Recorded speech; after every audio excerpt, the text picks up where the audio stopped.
bakit nga ba natin kailangan maging choosy sa mga kaibigan natin or kailangan ba talaga na mapili tayo sa mga magiging kaibigan? Hi, this is Hilton Astuvesa and welcome to my YouTube channel and yan yung sasagutin natin dito sa video na to. But before I answer that, let me tell you the story. Let me tell you my story. So, when I was in high school, I met some friends. Okay, I met a lot of people that has been or that has become part of my life. Yung iba sa kanila hanggang ngayon, no, parte ng buhay ko. And because of that, medyo people pleaser ako nun. So, I want to please everybody. I want to be friend with everybody.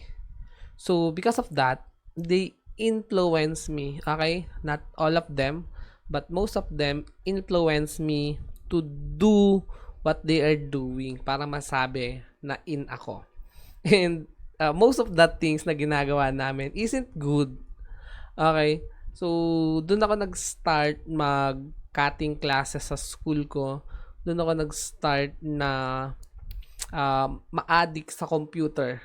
Okay? And doon ko rin natutunan mag-smoke ng cigarette. Okay? And nagkaroon ng mga vices. And because of that, napabayaan ko yung pag-aaral ko.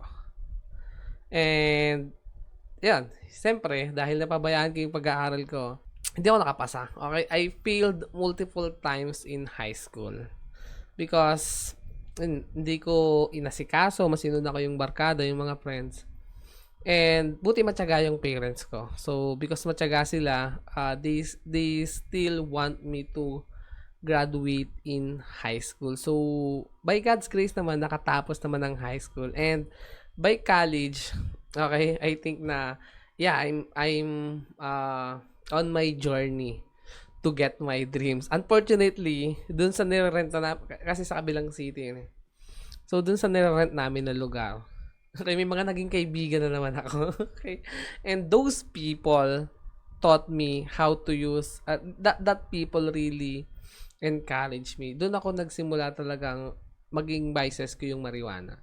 And na-addict talaga ako doon. And I come to a point na yung budget ko is binibili ko na noon. And muntik na talaga akong makulong because of that. And yun, nakahuli ako sa school nung field trip namin. Nakikout ako sa school. Buti nga hindi ako nakulong eh. By God's grace, hindi ako nakulong. And sobrang devastating nung time na yon dahil nakikout ako sa school. So, naano na yung pag-aaral ko. Okay? Hindi ko natapos yung pag-aaral ko. So, it is only by God's grace kung nasan ako ngayon. Okay? I learn a lot of skills. But before I'm a freelancer right now. So, I'm a media buyer, running advertising, also a copywriter. But before any of that, I was a construction worker. Okay? Kasi nga, hindi ako nakagraduate, wala akong mapasukang maayos na work. And, I didn't know na, ayan, kahit sa kabila ng mga nung mga mess na nangyari sa buhay ko, naging message pa rin siya. Kasi imagine mo, grabe ka gracious si Lord and grabe ka planado yung nangyari sa akin sa buhay ko. Kasi dun sa constructions company na pinagwo-workan ko, dun ko nakilala yung taong nagpakilala sa akin kay Kristo. Okay, so, imagine kung nakagraduate ako. Okay, but this is not an encourage na wag na kayo mag-aral. Okay? Iba-iba ng plano sa atin sigad. Pero, I really blessed na, or, I still amazed na, doon napunta yung taong magpapakilala sa akin kay Kristo. Doon ko siya nakilala.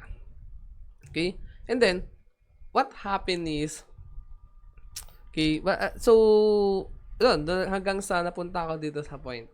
So, the thing is, okay, or my point is, we should be choosing our friends because they have influence on us.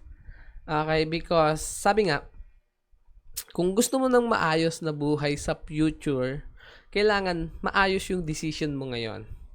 Okay, and a lot of our decisions are influenced by many things. Yun nga, number one influence is those people around us. Okay, so if you make decisions based on those people around you, kailangan yung mga friends na mag mag-guide sa'yo or makaka-influence sa'yo sa mga decision mo is maayos din.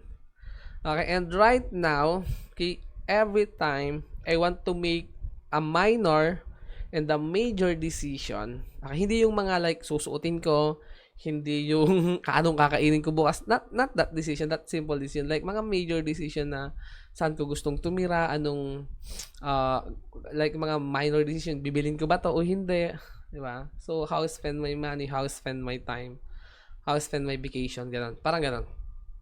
So because of that, okay, and yun yung reason kung bakit kailangan na choosy tayo sa friends natin kasi may influensya sila sa atin. Sabi nga, okay, yung bad company corrupts good moral. Okay, they have influence on us.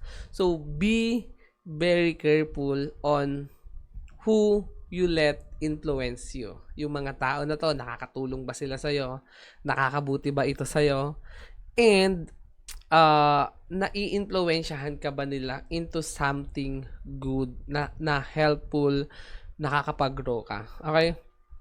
I tell this most of the time for those students na kinikater namin na, yun nga, if you have some friends, okay, and may ginagawa kang, okay, you are doing something that will destroy you and hindi ka nila sinisita or they let you do that, they're not your true friends. Because if they are really your true friends, if they really love you, okay, they will concern kung ano yung magiging future mo.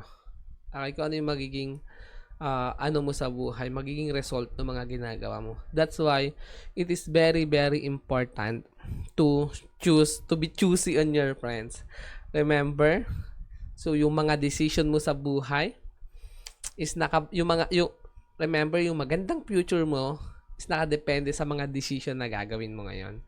Yung mga decision na gagawin mo ngayon, malaking effect niyan ng mga tao sa paligid mo, okay, ng mga influencer na pinapollow mo, and marami pang iba. That's why be very careful on choosing your friends. Okay? So I hope you learn something, and if you find this helpful, just comment in the comment section or share it to someone or share mo to dun sa true friends mo. And yun lang. Bye-bye. I'm out.